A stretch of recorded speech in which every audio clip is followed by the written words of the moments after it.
ఒక చిన్న కథ చెప్పుకున్నాం. ప్రేమ అంటే చనిపోయాక సమాధిని తాజ్ మహల్ రూపంలో కట్టడం కాదు. ఈ మధ్య చదివాను, బీహార్కు సంబంధించిన ఒక అతను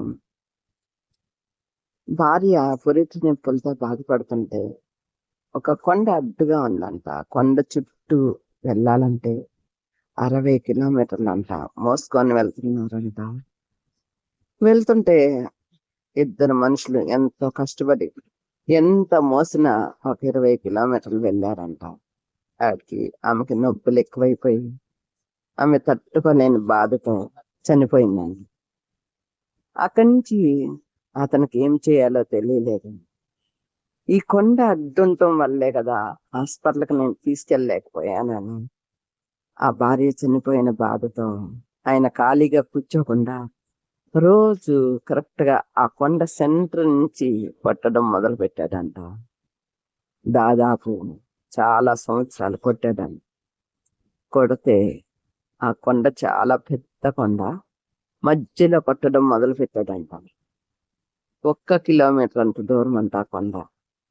ఒక్కడే కొట్టి కొట్టి కొట్టి ఆ మధ్యలో రోడ్డు వెళ్ళేంత కరెక్ట్ గా ఆటోలు వెళ్ళేంత దాదాపుగా ఎన్నో సంవత్సరాలు కొట్టాడేమో.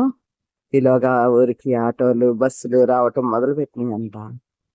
ఆ రోడ్డు ఎప్పుడైతే కొట్టారో ఇప్పుడు ఒక్క ప్రాణం కూడా పోకుండా అందరూ అక్కడికి హాస్పిటల్ తీసుకెళ్ళగలుగుతున్నారంట. ఒక్క భార్య ప్రాణం పోయినందుకు ఆయన కొండ కొడితే ఎంతో మంది ఇంట్లో తల్లులు, తండ్రులు, పిల్లలు కాపాడబడుతున్నారు. ఆ ఊరంతా ఆయన్ని మెచ్చుకుంటున్నారు. దాదాపు 16 సంవత్సరాలు కొట్టాడంట ఆ కొండని ఆయన. ఒక్కడే ఒంటరిగా కొట్టాడు, ఒంటరి పోరాటం చేశాడు. ఇప్పుడు తాజ్ మహల్ కట్టిన వాళ్ళు గొప్పవాళ్ళ, లేదా ఈ బీహార్లో భార్య కోసం అలాంటి వాళ్ళు ఎవ్వరూ చనిపోకూడదని కొండను కొట్టిన వాళ్ళు గొప్పవాళ్ళ అంటే నేనైతే అతనే గొప్పవాడు అంటాను. ఎందుకంటే తన భార్య కోసమే కాదు, ఆ ఊళ్ళో తల్లులందరి కోసం కొట్టాడు. ఎంత రెక్కలడిపోయేదట శ్రమ పడ్డాడో చూడండి. ఒక కొండని కొట్టడం సామాన్య విషయం కాదు. ఇప్పుడు ఆ కొండ సొరంగం లాగా, చాలా పెద్ద సొరంగం లాగా, అది కూడా చాలా గట్టి కొండ అంటది. అసలు అది చదువుతుంటే నా వల్లు బోస్ బంప్స్ వచ్చినాయి. ఎందుకంటే ఎంతటి కష్టమో కదా. తను జీవిస్తూ ఒక కొండని కొట్టడం అంటే చాలా కష్టమైన పని. ఆ కొండ చాలా రాతి కొండ అనమాట. ఆ ఊర్లో ఇప్పుడు అందరూ సంతోషంగా ఉండగలుగుతున్నారు. ఇప్పుడు ఆ ఊరంతా ఆయన పేరే చెప్పుకుంటారంట. మేము ఇంత సంతోషంగా ఉన్నామంటే ఆయన దయ అని. చూసారా, ఒక మనిషి చనిపోతే గొప్ప కాదు కానీ ఆయన క్రియలు వెంట వస్తే ఎంత గొప్ప. ప్రేమ అంటే ఇదే కదా.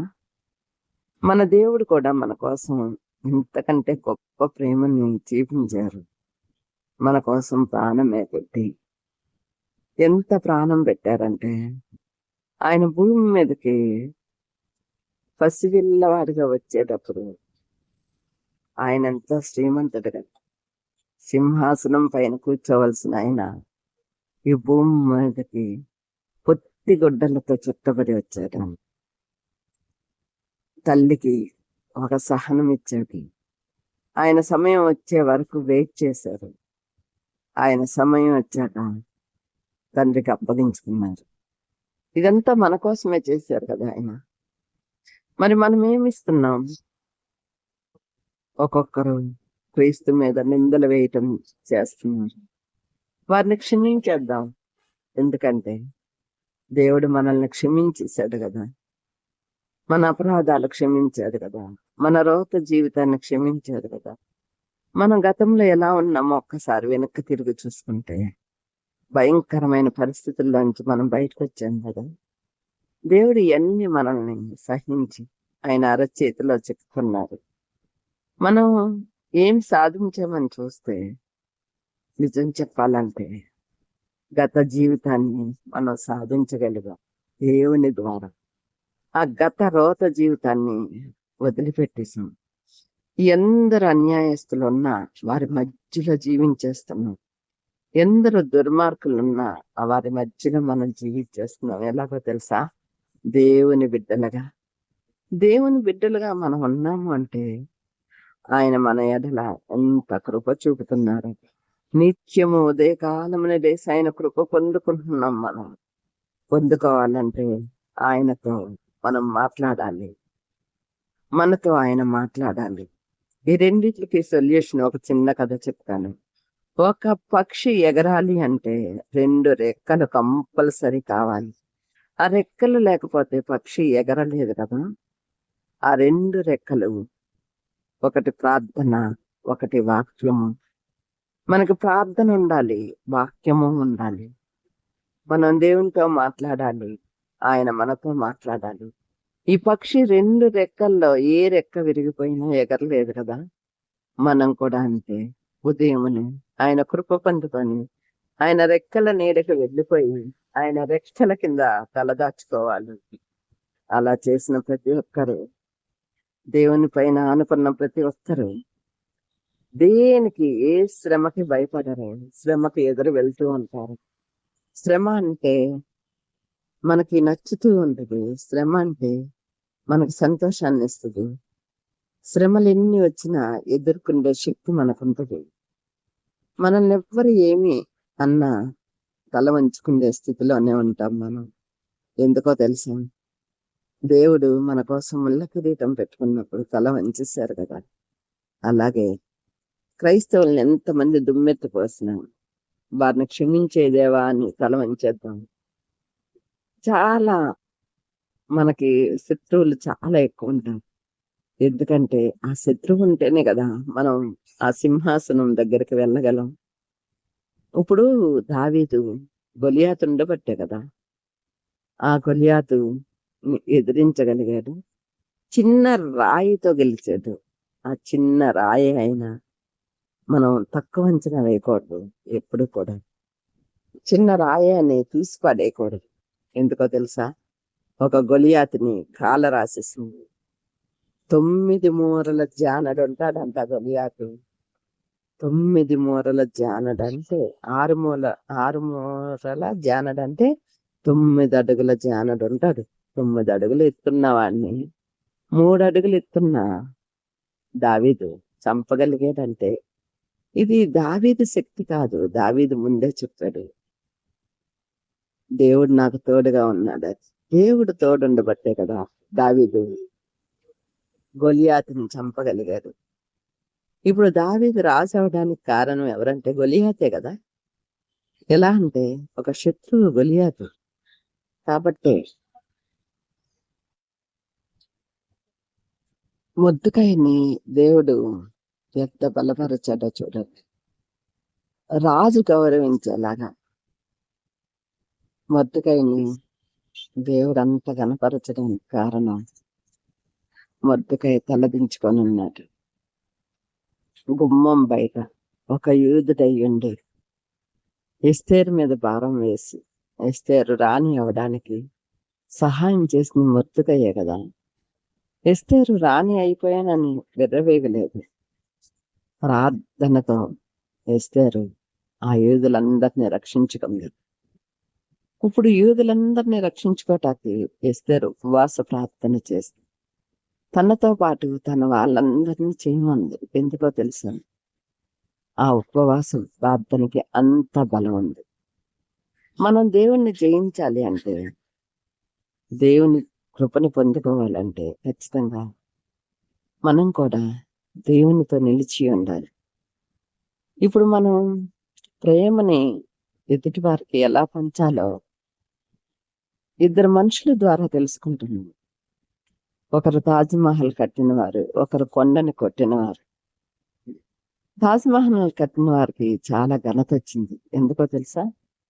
అది ఎంతో మంది పని వారిని బ్రతికించి వారందరూ అక్కడ కష్టపడి పనిచేసి ఎన్నో సంవత్సరాలు కష్టపడి ఆ తాజ్మహల్ నిలబెడితే అది పర్యాటక ప్రాంతమైంది. నిజానికి అది ఒక సమాధి. చూడండి, ప్రపంచంలో మంచి స్థానంలో నిలబడ్డావి తాజ్మహల్. అలాగే పిరమిడ్స్ కూడా ఒక రాజు వారి కుటుంబాల కోసం పనివారిని పని చేయడం కోసం ఆ పిరమిడ్స్ కట్టించాడు. అవి కూడా సమాధులే. మరి సమాధులకి ఇంత ఘనత ఎందుకు వచ్చింది అంటే ప్రపంచంలో ఎవ్వరు చేయలేని పని అది. ఇప్పుడు ఆ కొండ తవ్విన వాడికి కూడా ఆ ఆ రాష్ట్రంలో వచ్చినంత మంచిది ఇంకెక్కడా రాలా. ఎందుకో తెలుసా? ఆయన అంతవరకు గుర్తింపబడ్డాడు. ఆ కొండని చీల్చటం అంత సామాన్య విషయం కాదు. కానీ ప్రేమ కోసం, మనుషుల కోసం పాటుపడ్డాడు ఆయన. ఆయన ఎవరు గుర్తించక్కర్లా. కానీ ఆయనంతటా ఆయన చేసిన పని కాబట్టి ఆ ఊరి వారు, ఆ రాష్ట్రం వారు గుర్తిస్తున్నారు. చాలు కదా. ఇప్పుడు ఇలా ఎందరున్నారో ఎవరు బయటకు రావట్లేదు. దేవుని కోసం ప్రాణత్యాగం చేసిన వారు కూడా ఉంటారు. ఇప్పుడు దేవుని శిష్యులు హతసాక్షులుగా మారిపోయారు. ఒక్కొక్కరు ఒక్కో రూపాన్న. అలా చాలా మంది కుటుంబాల్లో హతసాక్షులుగా మారిపోయిన వాళ్ళు ఉంటారు. కాకపోతే బయటికి రావట్లా. మనుషులకు తెలియాల్సిన అవసరం లేదు, కానీ దేవుడు చూస్తున్నాడు కదా, అది చాలు అని ఎవరికి వారు కామ్గా ఉంటున్నారు. క్రైస్తవుల్ని అనేక మంది వేలెత్తి చూపిస్తున్నారు. అసలు క్రీస్తే కాదు అనేవారు అనేక మంది ఉన్నారు. అది ఒక మత గ్రంథము, అదంతా బోటకం అనేవాళ్ళు చాలా మంది ఉన్నారు. వారికి ఏం తెలుసు దేవుడు మనతో మాట్లాడతాడని? వారికి ఏం తెలుసు ఆయన కృప నిత్యము మనతో తోడై ఉందని? వారికేం తెలుసు ఆయన ప్రతి క్షణము మనల్ని కంటికి రెప్పలా కాపాడుతున్నారని? వారికేం తెలుసు మనల్ని ఆయన చేయి పట్టుకొని నడిపిస్తున్నారని? మన పాదాలు తొట్టిల్లిపోకుండా, మనం పడిపోతూ ఉంటాం ఒక్కొక్కసారి. మనం అలా పడిపోయే వాళ్ళం సడన్ గా ఆగిపోతాం. ఎలా?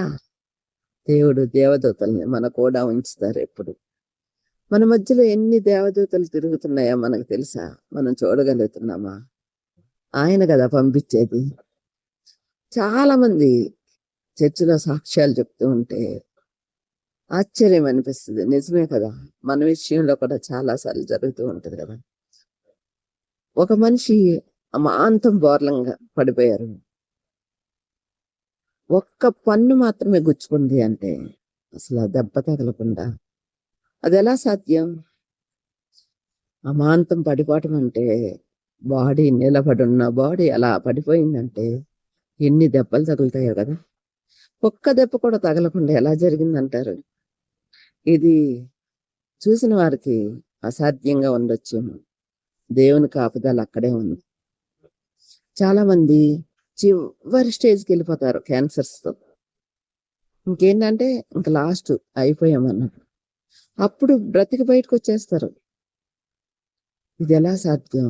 ఆ కుటుంబ సభ్యులంతా కన్నీరు పెడితే దేవుడికి అసాధ్యాన్ని సుసాధ్యంగా మార్చగల దేవుడు కదా. అంతే, అందరూ ఆశ్చర్యచకితులయ్యేలాగా ఆ మరణపు పడకల నుంచి తీసుకొచ్చేస్తారు. ఇంకొకసారి వేరే స్టోరీ చెప్తాను. ఆ స్టోరీ విని నేను చాలా సంతోషపడ్డాను. కొన్ని సాక్ష్యాలు వింటుంటే చాలా గొప్పగా ఉంటది. వారు దేవుడితో ఎలా నడుస్తున్నారో చూడండి, వారు దేవునితో ఎలా నిలుస్తున్నారో చూడండి. రేపటి భాగంలో వస్తుంది ఇంకా మంచి స్టోరీ, వినండి. దేవుడు మన పట్ల చేసే గొప్ప కార్యాలు మనం తెలుసుకుంటూనే ఉందాం.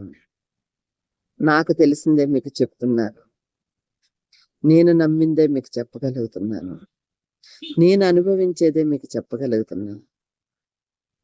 ఇందులో ఒకవేళ మీకు అనుమానం రావచ్చు, ఇలాంటివి కూడా ఉంటాయా అని. చరిత్రలు తిరిగి చూద్దాం. తిరిగి చూస్తేనే కదా మనం చెప్పేది కరెక్టో రైటో తెలుస్తుంది. తెలుసుకుంటూ ఉంటే చాలా జ్ఞానం పెరుగుతుంది. మనం ఎప్పుడు నేర్చుకునేవారిగానే ఉందాం, నేర్పించే వాళ్ళుగా కాదు. నేనైతే నేర్చుకోవటానికే ఈ ఆడియోస్ చేస్తున్నా. నన్ను నేను ప్రూవ్ చేసుకోవాలంటే నేను నేర్చుకోవాలి కదా.